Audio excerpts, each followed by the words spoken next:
Hello friends, welcome to our YouTube channel learn with NH. जैसा कि आप सब लोगों को पता है, रीट मेंस एग्जाम से संबंधित आईसीटी वाला टॉपिक हम डिस्कस कर रहे थे। इसके फर्स्ट 90 क्वेश्चन हम डिस्कस कर चुके थे। आज हम इसके अगले 90 क्वेश्चन जो है वो डिस्कस करने वाले हैं। तो जो भी विद्यार्थी रीट मेंस भर्ती परीक्षा की तैयारी कर रहे हैं और इस बार अपना सिलेक्शन पक्का करना चाहते हैं, आप इस वीडियो को जरूर देखिए। कलाम अकेडमी की बुकलेट से आईसीटी के 180 क्वेश्चन हम डिस्कस कर रहे हैं, जिसमें से 90 क्वेश्चन मैं आपको करवा चुका हूं और नेक्स्ट 90 क्वेश्चन इस वीडियो में हम डिस्कस करने वाले हैं। तो आज का पहला सवाल देखिए, क्वेश्चन नंबर 91। सबसे तेज कंप्यूटर कौन सा है? तो सबसे तेज कंप्यूटर आपका कौन सा हो जाएगा? तो सुपर कंप्यूटर जो है ये आपका सबसे तेज कंप्यूटर यहां पर हो जाएगा। अगला सवाल है, डेजी व्हील प्रिंटर का एक प्रकार है। तो डेजी व्हील प्रिंटर जो है ये किसका एक प्रकार है, ये आपसे पूछा गया है। तो ये आपका इम्पैक्ट प्रिंटर का प्रकार हो जाएगा। ऑप्शन बी यहां पर आपका सही है। डेजी व्हील प्रिंटर जो है ये आपका इम्पैक्ट प्रिंटर का उदाहरण है। अगला सवाल है, निम्न में से कौन सी मेमोरी प्रति सेकंड कई बार रिफ्रेश होती है? तो प्रति सेकंड कई बार रिफ्रेश करने की आवश्यकता पड़ती है, ऐसी आपकी कौन सी मेमोरी है? यह सवाल आपका पटवारी के एग्जाम में पूछा जा चुका है। यहां पर आपका राइट आंसर क्या हो जाएगा? Dynamic RAM. तो डी रैम जो होती है दोस्तों, इसको बार बार रिफ्रेश करने की आवश्यकता होती है। ठीक है, अगला सवाल देखिए, रैम से अधिकाधिक प्रयोग में ली जाने वाली जानकारी को संग्रहित करने के लिए कौन सी मेमोरी का उपयोग किया जाता है? तो यहां पर कौन सी मेमोरी का प्रयोग किया जाता है रैम से अधिकाधिक जानकारी प्रयोग में लेने के लिए? तो यहां पर आपका राइट आंसर क्या हो जाएगा? कैश मेमोरी यहां पर हो जाएगा। ऑप्शन ए यहां पर आपका सही है। अगला सवाल देखिए, एक ऑप्टिकल इनपुट डिवाइस जो कागज पर पेंसिल द्वारा लिखी जानकारी स्कैन और रीड करता है। तो ऐसा कौन सा ऑप्टिकल इनपुट डिवाइस है जो कि स्कैन भी करता है और रीड भी करता है? तो इसे क्या कहा जाएगा? इसे कहा जाएगा OMR, ऑप्टिकल मार्क रीडर। तो ये आपको ध्यान रखना है। आगे देखिए, इसे ऑप्टिकल मार्क रिकॉग्निशन भी कहा जाता है। आगे है आपका, निम्न में से कौन सा मेमोरी अस्थिर वोलेटाइल प्रकृति की है? तो अस्थिर यानी वोलेटाइल प्रकृति की मेमोरी आपकी कौन सी हो जाएगी? तो वोलेटाइल प्रकृति की मेमोरी आपकी यहां पर हो जाएगी रैम। रैम जो है ये आपकी एक प्रकार की अस्थिर प्रकृति की मेमोरी है। रैंडम एक्सेस मेमोरी इसकी फुल फॉर्म हो जाएगी, ये भी आपको याद रखनी है। आगे देखिए, कंप्यूटर के साथ संयोजन में प्रयुक्त कौन सा प्रिंटर टोनर का उपयोग करता है? तो कौन सा प्रिंटर जो है ये टोनर का प्रयोग करता है, यानी कि ड्राई इंक पाउडर का प्रयोग में लेता है? तो ये कौन सा आपका हो जाएगा? तो ये आपका लेजर प्रिंटर यहां पर हो जाएगा। आपके कंप्यूटर के कॉन्फ़िगरेशन से क्या मतलब है? तो कॉन्फ़िगरेशन जो होता है इससे क्या मतलब है? तो बताइए इसका आंसर क्या होगा? तो प्रोसेसर विनिर्देश यानी CPU स्पेसिफिकेशन, रैम क्षमता, हार्ड डिस्क स्पेसिफिकेशन, या फिर उपरोक्त सभी? तो यहां पर उपरोक्त सभी आपका जो है वो सही हो जाएगा। अगला सवाल है, DPI का विस्तृत रूप क्या है? तो DPI का विस्तृत रूप क्या हो जाएगा? तो ये आपका डॉट पर इंच यहां पर हो जाएगा। ऑप्शन ए यहां पर सही है। अगला सवाल है, आइडेंटिफाई द फॉल्स स्टेटमेंट। तो यहां पर आपको असत्य कथन की पहचान करनी है। तो यहां पर असत्य कथन आपका कौन सा है? आप रिसाइकल बिन में हटाई गई फाइलों को वापस रिसीव कर सकते हैं, ये बात आपकी सही है। यदि आपको कभी जरूरत है तो रिसाइकल बिन से किसी भी फाइल को रीस्टोर कर सकते हैं, ये बात भी आपकी सही है।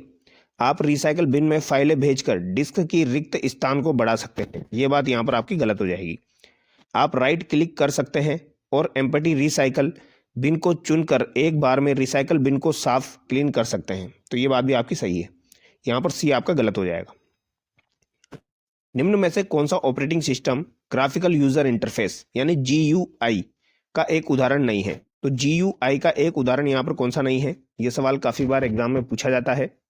तो विंडोज 8.1, मैक OS और लिनक्स ये आपके GUI यानी ग्राफिकल यूजर इंटरफेस के उदाहरण है, जबकि यूनिक्स जो है ये आपका ग्राफिकल यूजर इंटरफेस का उदाहरण नहीं है। तो यहां पर डी जो है ये आपका गलत हो जाएगा। आगे देखिए, निम्न में से कौन सा एप्लीकेशन सॉफ्टवेयर यहां पर नहीं है? तो यहां पर कौन सा आपका एप्लीकेशन सॉफ्टवेयर नहीं है? Windows XP, VLC media player, adobe reader, Photoshop. तो यहां पर आपका विंडोज XP जो है यह एक प्रकार का आपका एप्लीकेशन सॉफ्टवेयर यहां पर नहीं है। यह आपका दोस्तों सिस्टम सॉफ्टवेयर टाइप है। ठीक है, ये यहां पर एप्लीकेशन में नहीं आता है। एप्लीकेशन में आपका VLC media player, adobe reader और फोटोशॉप यहां पर आ जाएगा। आगे देखिए, टास्क बार का एक छोटा सा हिस्सा जिसमें पृष्ठभूमि बैकग्राउंड में चलने वाले एप्लीकेशन के आइकन है और उस पर दिनांक और समय प्रदर्शित किया गया है, तो ये क्या कहलाएगा आपका? तो ये आपका हो जाएगा सिस्टम ट्रे। यहाँ पर डी आपका सही है, यानी टास्क बार का एक छोटा सा हिस्सा जिसमें बैकग्राउंड में चलने वाले एप्लीकेशन के आइकन दिखते हैं और उस पर दिनांक और समय आपके प्रदर्शित होते हैं, तो इसे क्या कहा जाता है? सिस्टम ट्रे कहा जाता है। निम्न में से कौन सा ऑपरेटिंग सिस्टम मल्टीटास्किंग को वास्तव में लागू नहीं करता है? तो मल्टीटास्किंग को वास्तव में लागू नहीं करता है तो Windows 98, Windows NT, Windows XP या एमएस डोस। तो एमएस डोस यहां पर लागू नहीं करता है। आगे देखिए, निम्न में से कौन से विंडोज में प्रारंभ बटन नहीं है? तो कौन से विंडोज में आपके प्रारंभ बटन यहां पर नहीं है? तो विंडोज विस्टा में है, विंडोज 10 में भी है और विंडोज 8 में यहां पर नहीं है। सी यहां पर आपका जो है ये गलत हो जाएगा। ठीक है, विंडोज 8 में आपका प्रारंभ बटन नहीं होता है, तो यहां पर सी आपका बिल्कुल राइट आंसर होगा। अगला सवाल देखिए, निम्न में से कौन सा ऑपरेटिंग सिस्टम नहीं है? तो यहां पर कौन सा आपका ऑपरेटिंग सिस्टम नहीं है? डोस, लिनक्स, विंडोज, ओरेकल। तो यहां पर कौन सा आपका ऑपरेटिंग सिस्टम का उदाहरण नहीं है? तो ओरेकल जो है ये आपका ऑपरेटिंग सिस्टम का उदाहरण नहीं है। बाकी डोस, लिनक्स और आपका विंडोज ये आपके ऑपरेटिंग सिस्टम के उदाहरण हैं। एक उस डिस्क पर नामित स्थान नेम्ड लोकेशन है जहां फाइलों को संग्रहित किया जाता है। तो जहां पर फाइलों को संग्रहित किया जाता है उसे क्या कहा जाता है? उसे फोल्डर कहा जाता है। अगला सवाल है, विंडोज में स्टार्ट बटन का उपयोग इसके लिए किया जाता है। तो विंडोज में स्टार्ट बटन जो होता है इसका प्रयोग किसके लिए किया जाता है? एप्लीकेशन लॉन्चिंग के लिए, डिवाइस सेटिंग के लिए, सिस्टम के लिए या ऑल ऑफ दी अबव। तो यहां पर आपका राइट आंसर जो होगा वो ऑल ऑफ दी अबव होगा। सिस्टम को बंद करने के लिए, डिवाइस सेटिंग के लिए और एप्लीकेशन लॉन्च करने के लिए आपके स्टार्ट बटन का उपयोग किया जाता है। अगला सवाल देखिए, जब भी आप एक स्थान से दूसरे स्थान पर एक डायरेक्टरी ले जाते हैं तो फिर क्या होता है? तो एक डायरेक्टरी जब आप ले जाते हैं तब यहां पर क्या होगा? डायरेक्टरी के अंदर की सभी फाइलों को स्थानांतरित किया जाता है। उस निर्देशिका यानी डायरेक्टरी के अंदर सभी सब डायरेक्टरी चले गए हैं। तो यहां पर ए और बी जो है ये दोनों आपके सही है, ये आपको याद रखना है। आगे देखिए, इंटरनेट का मुख्य उपयोग है। तो इंटरनेट का जो उपयोग है वो क्या हो जाएगा? संचार, कम्युनिकेशन हो जाएगा, एजुकेशन हो जाएगा, फाइनेंशियल ट्रांजेक्शन यहां पर हो जाएंगे। तो उपरोक्त सभी यहां पर आपका सही है। आगे देखिए, एक उपयोगकर्ता को इंटरनेट तक पहुंचने से पहले निम्न में से कौन सा आवश्यक है? तो इंटरनेट तक पहुंचने से पहले कौन सी चीज आवश्यक है? तो यहां पर आपका इंटरनेट सेवा भी चाहिए, मॉडेम भी चाहिए, वेब ब्राउजर भी चाहिए। तो उपरोक्त सभी यहां पर आपका सही होगा। Full form of ISP. तो आईएसपी की फुल फॉर्म क्या हो जाएगी? Internet service provider. Option A यहां पर आपका सही होगा। इंटरनेट सर्विस प्रोवाइडर जो है वो इसकी फुल फॉर्म हो जाएगी आईएसपी की। What is a web browser? Web browser क्या है? तो वेब ब्राउजर आपका क्या हो जाएगा? तो ये एक प्रकार का आपका एप्लीकेशन सॉफ्टवेयर यहां पर हो जाएगा। बी यहां पर आपका सही है। वेब ब्राउजर जो है ये एक प्रकार का आपका एप्लीकेशन सॉफ्टवेयर है। Full form of modem is. तो फुल फॉर्म ऑफ मॉडेम क्या हो जाएगी यहां पर? तो ये आपकी हो जाएगी मॉड्यूलेटर और डी मॉड्यूलेटर। तो याद रखना, मॉड्यूलेटर और डी मॉड्यूलेटर जो है ये मॉडेम की फुल फॉर्म हो जाएगी। ऑप्शन ए यहां पर आपका सही है। अगला सवाल देखिए, URL का पूर्ण रूप क्या है? The full form of URL। तो ये क्या हो जाएगी आपकी? यूनिफॉर्म रिसोर्स लोकेटर यहां पर हो जाएगी। ऑप्शन ए सही है। Full form of www। तो इसकी फुल फॉर्म क्या हो जाएगी? तो वर्ल्ड वाइड वेब यहां पर हो जाएगी। बी यहां पर आपका सही है। अगला सवाल देखिए, which of the following is an email client? इनमें से कौन सा एक ईमेल क्लाइंट है? तो यहां पर कौन सा आपका ईमेल क्लाइंट है? जीमेल जो है ये आपका एक प्रकार का ईमेल क्लाइंट हो यहां पर हो जाएगा। अगला सवाल देखिए, which of the following is an example of a search engine? Search engine का यहां पर उदाहरण कौन सा है? पेटीएम, गूगल, फ्लिपकार्ट या उपरोक्त में से कोई नहीं। तो गूगल यहां पर एक प्रकार का सर्च इंजन हो जाएगा। ठीक है, अगला सवाल है आपका, the full form of DNS। तो DNS की फुल फॉर्म यहां पर हो जाएगी आपकी डोमेन नेम सिस्टम। याद रखना इसको, डोमेन नेम सिस्टम जो है वो यहां पर DNS की फुल फॉर्म है। अगला सवाल है, PMJDY प्रधानमंत्री जनधन योजना खाते को खोलने के लिए कितनी न्यूनतम राशि आवश्यक है? तो प्रधानमंत्री जनधन योजना खोलने के लिए कितनी राशि आवश्यक है? तो शून्य शेष राशि यहां पर आवश्यक है। डी यहां पर आपका सही है, यानी कि पर्टिकुलर कोई कंडीशन नहीं है, भाई इतना पैसा यहां पर होना चाहिए। निम्न में से कौन सा ऑनलाइन बैंकिंग का एक फायदा नहीं है? तो ऑनलाइन बैंकिंग का एक फायदा कौन सा नहीं है? समय बचत होती है, लागत की बचत होती है, खाते की सुरक्षा होती है, उपयोग करने के लिए एक इंटरनेट कनेक्शन की आवश्यकता होती है। तो ऑनलाइन बैंकिंग का एक फायदा यहाँ पर नहीं है। तो ये फायदा थोड़ी, ये तो नुकसान है, क्योंकि आपके पास इंटरनेट होगा तभी आप इसको यूज में ले सकते हो। अगला सवाल देखिए, क्वेश्चन नंबर 122। निम्न में से कौन सा क्रेडिट कार्ड की एक विशेषता नहीं है? तो क्रेडिट कार्ड जो होता है उसकी कौन सी एक विशेषता नहीं है? बैंक द्वारा छोटे प्लास्टिक कार्ड जारी करना, भुगतान की एक इलेक्ट्रॉनिक फॉर्म, पहले खरीदे बाद में भुगतान करें, खरीदे और एक साथ भुगतान करें। तो यहाँ पर खरीदे और एक साथ भुगतान करें ऐसी कोई कंडीशन नहीं है, तो ये क्रेडिट कार्ड की विशेषता यहाँ पर नहीं है। ओटीपी का पूर्ण रूप क्या है? तो ये तो आपको पता ही होगा, ये तो आप डेली यूज में लेते हो, तो वन टाइम पासवर्ड यहाँ पर आपका हो जाएगा, बी यहाँ पर आपका सही है। अगला सवाल है, निम्न में से भामाशाह योजना के संबंध में कौन सा कथन यहाँ पर सत्य नहीं है? तो भामाशाह योजना जो है इसके बारे में सत्य कथन यहाँ पर कौन सा नहीं है? तो यहाँ पर आधार कार्ड अनिवार्य है, ये बिल्कुल सही बात नहीं है, यहाँ पर बी यहाँ पर आपका गलत हो जाएगा। महिला सदस्यों को परिवार के प्रमुख के रूप में माना जाता है, यह सरकार द्वारा सभी नगद गैर नगद डीबीटी यानी डायरेक्ट बेनिफिट ट्रांसफर के लिए इस्तेमाल किया जा रहा है, कोई राशि नहीं या शून्य बैलेंस। यहाँ पर बी आधार कार्ड अनिवार्य है, ऐसा कुछ भी नहीं है। ठीक है, क्वेश्चन नंबर 125 देखिए, यूपीआई यूनिफाइड पेमेंट इंटरफेस में पुश टेक्नोलॉजी का उपयोग कब किया जाता है? तो पुश टेक्नोलॉजी का प्रयोग आपका कब किया जाता है, ये आपसे पूछा गया है। तो ये आपका पैसा भेजने के लिए किया जाता है। ठीक है, पैसा भेजने के लिए पुश टेक्नोलॉजी का प्रयोग किया जाता है। What is the SBI buddy? SBI buddy क्या है? तो एसबीआई बडी आपकी क्या हो जाएगी? मोबाइल वॉलेट एप्लीकेशन यहाँ पर हो जाएगी। तो मोबाइल वॉलेट एप्लीकेशन यहाँ पर हो जाएगी एसबीआई बडी। अगला सवाल है, निम्न में से कौन सा मोबाइल वॉलेट का उदाहरण नहीं है? तो मोबाइल वॉलेट का उदाहरण यहाँ पर कौन सा नहीं है? तो एसबीआई बड़ी है, भीम है, पेटीएम है, क्रेडिट कार्ड यहाँ पर नहीं है, डी यहाँ पर आपका जो है ये गलत हो जाएगा। अगला सवाल देखिए, क्वेश्चन नंबर 128। व्हाट इज रुपए डेबिट कार्ड? रुपए डेबिट कार्ड क्या है? तो रुपए डेबिट कार्ड आपका क्या हो जाएगा?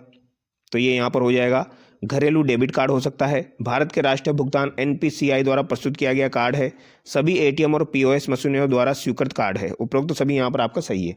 आगे देखिए, निम्नलिखित में से कौन से लाभ पीएमजेडीवाई से जुड़े हुए हैं? तो प्रधानमंत्री जनधन योजना जो है उससे जुड़े हुए लाभ यहाँ पर पूछे गए हैं। तो 1 लाख रुपए की दुर्घटना बीमा कवर, 30,000 रुपए का जीवन बीमा कवर, 5,000 रुपए तक की ओवरड्राफ्ट सुविधा, और उपरोक्त सभी यहाँ पर आपका सही होगा। इनमें से कौन सा ई कॉमर्स वेबसाइट का उदाहरण है? तो ई कॉमर्स वेबसाइट का उदाहरण यहाँ पर फ्लिपकार्ट हो जाएगा, सी सही है। कुछ बेचने और खरीदने के लिए इस्तेमाल की जाने वाली वेबसाइट किस श्रेणी में आती है? तो कुछ बेचना है या खरीदना है तो उसके लिए जो वेबसाइट इस्तेमाल की जाती है वो किस श्रेणी में आ जाएगी? आपकी ई कॉमर्स साइट में आ जाएगी, जो कि अभी हमने देखी थी, फ्लिपकार्ट। आगे देखिए, निम्न में से राजस्थान सरकार द्वारा चलित ई कॉमर्स वेबसाइट का उदाहरण है। तो ई कॉमर्स वेबसाइट का उदाहरण कौन सा हो जाएगा? तो ये आपका ई बाजार यहाँ पर हो जाएगा। ई बाजार जो है ये ई कॉमर्स वेबसाइट का उदाहरण हो जाएगा। अगला सवाल है, माइक्रो ब्लॉगिंग यानी माइक्रो ब्लॉगिंग का निम्न में से कौन सा एक उदाहरण है? तो माइक्रो ब्लॉगिंग का उदाहरण एक हो जाएगा यहाँ पर ट्विटर, ए यहाँ पर आपका सही हो जाएगा। माइक्रो ब्लॉगिंग का उदाहरण है ट्विटर। अगला सवाल देखिए, क्वेश्चन नंबर 134। ऑनलाइन शॉपिंग किस प्रकार के लेन देन का उदाहरण है? तो अगर आपको ऑनलाइन शॉपिंग करनी है तो ये किस प्रकार का लेन देन है? B2B है या B2C है? तो ये आपका हो जाएगा B2C, ऑप्शन बी यहाँ पर आपका सही होगा। ऑनलाइन शॉपिंग जो है वो B2C का उदाहरण है। What is full form of MOOC? तो MOOC का पूर्ण रूप क्या हो जाएगा? ये हो जाएगा आपका मैसिव ऑनलाइन ओपन कोर्स। तो याद रखना, मैसिव ऑनलाइन ओपन कोर्स यानी ऑनलाइन ओपन, और यहाँ पर मैसिव है, यहाँ पर कोर्स है, तो massive online open course. Facebook site is an example of, Facebook site जो है ये किसका उदाहरण है? तो ये आपके एक सोशल नेटवर्किंग का उदाहरण है। जॉब सर्च वेबसाइट का एक उदाहरण है। तो जॉब सर्च जो है ये किसका एक उदाहरण है? तो ये आपका naukri.com का एक उदाहरण है, ऑप्शन ए यहाँ पर सही है। अगला सवाल है, राजस्थान सरकार द्वारा लॉन्च किया गया क्लाउड बेस्ड स्टोरेज समाधान, क्लाउड बेस्ड स्टोरेज सॉल्यूशन कौन सा है? तो क्लाउड बेस्ड स्टोरेज सॉल्यूशन कौन सा आपका यहाँ पर हो जाएगा? तो ये हो जाएगा राज ई वोल्ट। तो यहाँ पर आपका जो है ऑप्शन ए सही होगा। अगला सवाल है, क्लाउड स्टोरेज प्लेटफॉर्म का उदाहरण क्या है? तो क्लाउड स्टोरेज प्लेटफॉर्म का उदाहरण यहाँ पर क्या हो जाएगा? तो ये आपका हो जाएगा Google drive, Microsoft one drive, और ड्रॉपड्रॉक्स, उपरोक्त सभी यहाँ पर आपका सही हो जाएगा। तो ये क्लाउड स्टोरेज प्लेटफॉर्म के एक उदाहरण है, यानी यहाँ पर आप सेव कर सकते हो, फाइलों को स्टोर कर सकते हो। तो गूगल ड्राइव है, माइक्रोसॉफ्ट वन ड्राइव है, ड्रॉप बॉक्स है। अगला सवाल है आपका, निम्न में से कौन सा एक राजस्थान संपर्क का चरण नहीं है? तो राजस्थान संपर्क का एक चरण यहाँ पर कौन सा नहीं है, ये आपसे पूछा गया है। तो यहाँ पर जो है आपका रजिस्ट्रेशन होता है, मॉडरेशन होता है, एलोकेशन होता है, लेकिन यहाँ पर स्क्रूटिनाइजेशन नहीं होता है, स्क्रूटनी फॉर्म यहाँ पर नहीं भरना होता है आपको। तो राजस्थान संपर्क का चरण नहीं है ये, ठीक है। अगला सवाल देखिए, सामान्य बीमारी के तहत BSBY, तो BSBY के तहत बीमा राशि क्या है? तो सामान्य बीमारी के तहत BSBY के तहत बीमा राशि आपकी हो जाएगी 40,000। बेरोजगारों को पंजीकृत करने के लिए BRSY ऋण राशि के तहत दिए जाने वाले ब्याज दर क्या है? तो ये आपकी कितनी हो जाएगी? 4% यहाँ पर हो जाएगी BRSY में। तो 40,000 4% याद रखना। आगे है EPDS प्रणाली के संदर्भ में BPL का पूर्ण रूप क्या है? तो BPL की फुल फॉर्म आपसे पूछी जा सकती है। तो ये क्या हो जाएगा? ब्रॉडबैंड ओवर पावर लाइन, ठीक है, ब्रॉडबैंड ओवर पावर लाइन, याद रखना, broadband over power line. Which banks can give loan under BRSY? तो BRSY के तहत कौन से बैंक ऋण दे सकते हैं? तो कौन से बैंक ऋण दे सकते हैं? तो क्षेत्रीय ग्रामीण बैंक जो है ये ऋण दे सकते हैं, रीजनल रूरल बैंक्स। अगला सवाल है, EPDS के संदर्भ में MSP का पूर्ण रूप क्या है? तो MSP का पूर्ण रूप क्या हो जाएगा? तो यहां पर हो जाएगा मिनिमम सपोर्ट प्राइस या मैक्सिमम सेलिंग प्राइस। तो दोनों यहां पर सही है, मिनिमम सपोर्ट प्राइस भी आप बोल सकते हो, मैक्सिमम सेलिंग प्राइस भी आप बोल सकते हो। ए और बी दोनों यहां पर आपके सही हो जाएंगे। अगला सवाल देखिए, क्वेश्चन नंबर देखिए आप 146, how many digit are included in Aadhaar card number? Aadhaar card number जो होता है इसमें कितने अंक होते हैं? तो ये आपके यहाँ पर 12 होते हैं। आपने देखा होगा 444 यानी कि 12 अंक होते हैं। SSO का पूर्ण रूप क्या है? तो ये आपका हो जाएगा सिंगल साइन ऑन, पूछा जा सकता है, याद रखना। सिंगल साइन ऑन जो है ये SSO की फुल फॉर्म है। भामाशाह कार्ड किस राज्य की प्रमुख पहल थी? तो ये हमारे राजस्थान की प्रमुख पहल थी, भामाशाह कार्ड। अगला सवाल है, नागरिक ऑनलाइन माध्यम से रोजगार के लिए कैसे पंजीकरण कर सकता है? तो ऑनलाइन माध्यम से अगर रोजगार के लिए पंजीकरण करना है तो कैसे पंजीकृत करेगा? ई मित्र के माध्यम से या रोजगार विभाग की वेबसाइट के माध्यम से? तो ए और बी दोनों यहाँ पर आपके सही हैं।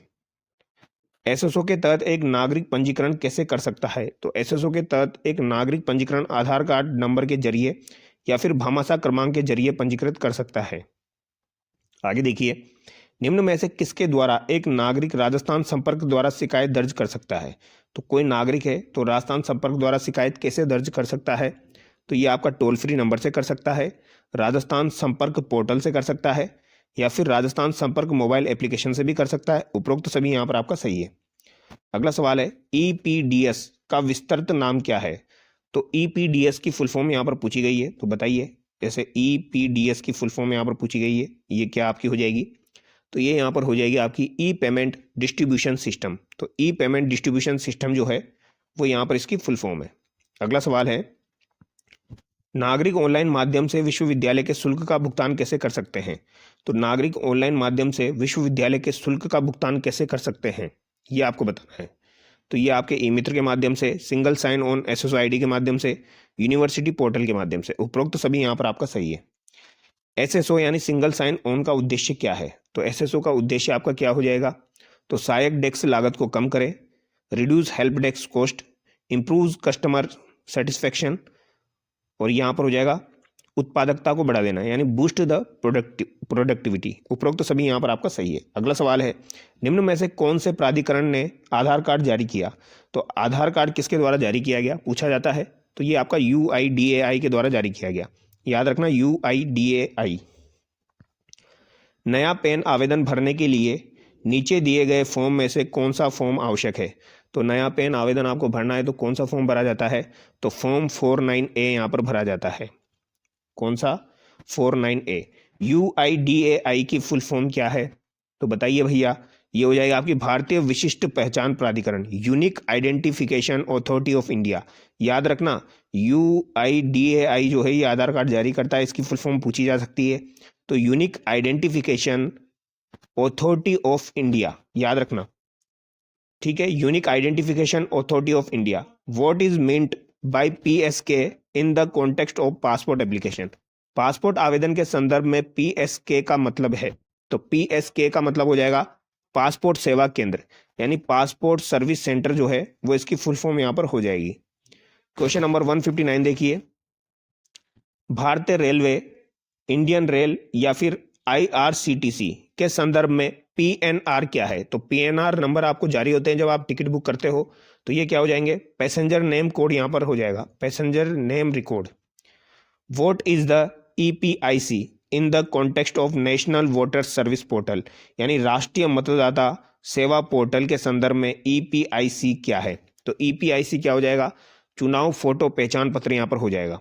आधार है एक, तो आधार क्या है यहाँ पर? तो ये आपका एक 12 अंक का संख्या कार्ड है और यूआईडीआईसी द्वारा जारी पहचान प्रमाण है, तो दोनों यहाँ पर आपका सही है।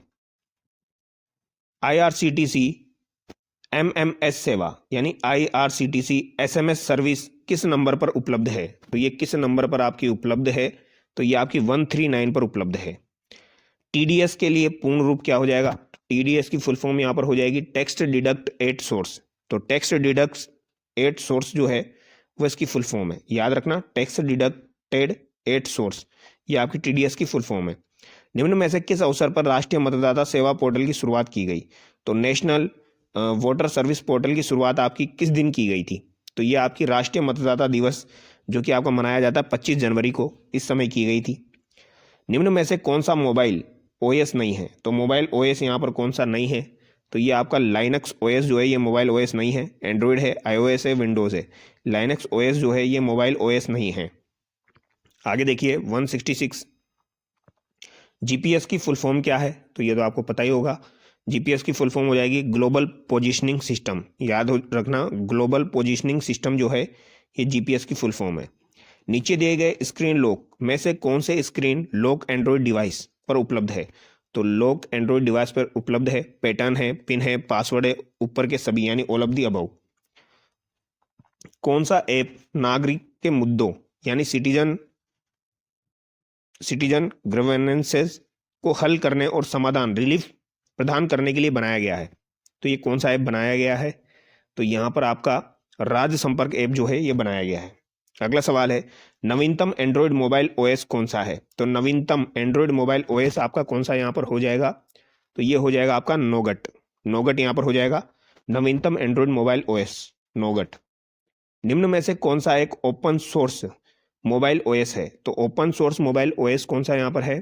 तो ये आपका एंड्रॉयड यहाँ पर हो जाएगा। अगला सवाल है, हॉटस्पॉट के लिए किस कनेक्टिविटी की आवश्यकता होती है? तो हॉटस्पॉट के लिए आपके वाईफाई कनेक्टिविटी की आवश्यकता होती है, ये यहाँ पर आपका सही है। अगला सवाल है, मोबाइल ऐप के संदर्भ में ईपीडीएस का पूर्ण रूप क्या है? तो ईपीडीएस जो होती है इसका पूर्ण रूप हो जाएगा electronic public distribution system, electronic public distribution system, EPDS की फुल फॉर्म, ठीक है, इलेक्ट्रॉनिक पब्लिक डिस्ट्रीब्यूशन सिस्टम। इनमें से कौन सा साइबर खतरा नहीं है? तो साइबर थ्रेट यहाँ पर कौन सा नहीं है? तो यहाँ पर वायरस होता है, ट्रोजन हॉर्स होता है और एक आपका डीओएस भी होता है। ये डीओएस आपका पटवारी के एग्जाम में पूछा गया था, तो याद रखना डीओएस जो है ये भी आपका साइबर थ्रेट में आता है। इसे कहते हैं डिनाइल ऑफ सर्विसेज, इसकी फुल फॉर्म भी पूछी जा सकती है, डिनाइल ऑफ सर्विसेज। इसके अलावा ट्रोजन हॉर्स जो है ये भी आपकी साइबर थ्रेट है, वायरस है। ई कॉमर्स कोई आपकी साइबर थ्रेट नहीं है। HTTPS में उल्लेखित एस का क्या मतलब है? तो HTTP की फुल फॉर्म में आपसे पूछी जा सकती है। इसमें जो पीछे आपका एस लगा दिया गया है एक छोटा सा, इसका मतलब क्या होता है? इसका मतलब होता है सिक्योर। ऑप्शन ए यहाँ पर आपका सही है।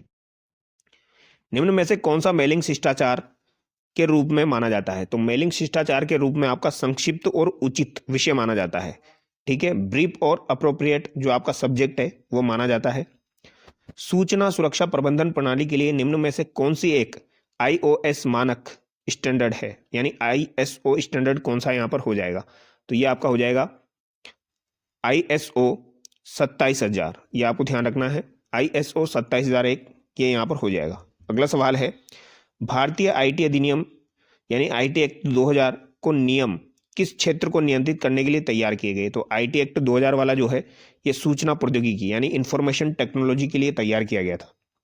अगला सवाल है, एक कंप्यूटर वायरस जो पहचान को रोकने के लिए एंटीवायरस प्रोग्राम पर सक्रिय रूप से हमले करता है, तो एंटीवायरस प्रोग्राम पर सक्रिय रूप से हमले करता है ये आपका कौन सा है? रेट्रो वायरस है। तो ये आप ध्यान रखना, एक कंप्यूटर वायरस जो पहचान को रोकने के लिए एंटीवायरस प्रोग्राम पर सक्रिय रूप से हमले करता है, यह है आपका रेट्रोवायरस। क्यों कोई आपके कंप्यूटर में बिना अनुमति प्रवेश करता है? तो बिना अनुमति के प्रवेश करता है, उन्हें आप पसंद नहीं हैं, अपराध करने के लिए कर सकता है, अश्लील दुर्भावनापूर्ण कार्यक्रमों आदि को वितरित करने के लिए भी कर सकता है। उपरोक्त सभी यहाँ पर आपका सही है। कॉमन सेंस वाला सवाल है। यदि आपको एक मेल प्राप्त होता है जिसमें आपसे आपके यूजर नेम और पासवर्ड की मांग की जाती है, तो ऐसी परिस्थिति में आप क्या करेंगे? तो ऐसी परिस्थिति में उसे अपने ईमेल प्रदाता के माध्यम से फिशिंग या स्पैम के रूप में रिपोर्ट करेंगे। तो फिशिंग या स्पैम के रूप में उसे रिपोर्ट करेंगे। A strong password should be, एक मजबूत पासवर्ड कैसे होने चाहिए? तो एक स्ट्रॉन्ग पासवर्ड जो है ये आपके किस प्रकार के होने चाहिए? नाम जिसमें कम से कम 8 वर्ण हो और अक्षर हो, संख्याएं हो और वर्णों का संयोजन हो। सी यहाँ पर आपका सही है। निम्न में से कौन सा एक्चुअली यानी असली सुरक्षा और प्राइवेसी रिस्क का उदाहरण नहीं है? तो ये कौन सा नहीं है आपका? तो हैकर्स जो है ये इसका उदाहरण नहीं है, यानी एक्चुअली सेफ्टी का उदाहरण नहीं है। वायरस, स्पैम, आइडेंटिटी, तो यहाँ पर हैकर्स जो है ये आपका सही होगा। ठीक है, यहाँ पर पूछा गया है कौन सा आपका एक्चुअली सेफ्टी प्राइवेसी रिस्क का उदाहरण नहीं है? तो कौन सा नहीं है? हैकर्स नहीं है। ठीक है, तो यहाँ पर ये हमने लगभग 182 क्वेश्चन डिस्कस किए हैं जो कि आपके कलाम की बुकलेट में दिए गए थे। अब एक वीडियो में आप लोगों के लिए लेके आऊँगा जिसमें हम PYQs डिस्कस करेंगे जो आपकी पिछली भर्ती परीक्षाओं में पूछे गए हैं। तो ICT से संबंधित लगभग 60 सवाल मैं आपको ऐसे कराऊंगा जो कि आपकी पिछली भर्ती परीक्षाओं में पूछे गए हैं। तो नेक्स्ट वीडियो हमारा उससे ही संबंधित होने वाला है जिसमें हम PYQs के बारे में बात करेंगे। ठीक है, तो अगर आपको वीडियो अच्छा लगा है तो वीडियो को लाइक करना और चैनल को सब्सक्राइब करना। Thank you so much.